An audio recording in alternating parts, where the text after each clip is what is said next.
for her, since I'm going to go in a diagonal direction vector here, I'm probably going to make the porthole right here.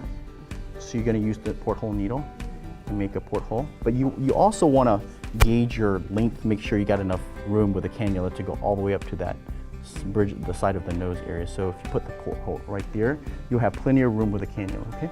I'm going to go in. The hardest part is trying to get through the porthole.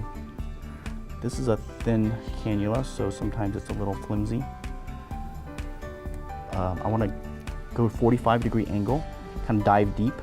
And sometimes I roll the cannula to help me glide into the space, and now I'm in the space. And if I tint the cannula, you can see where it is. Go like that, out. Going like that, out. So it's nice and smooth, like it's just gliding really smooth. Okay. So I would not completely go out, but I would redirect it a little bit below that vector.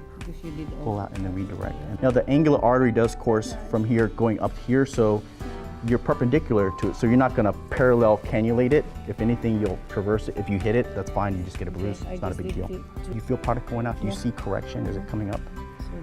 Yeah, I think you're good. No, I think you're good. You need more. You need more. Need more here? Okay. Do you see it coming up?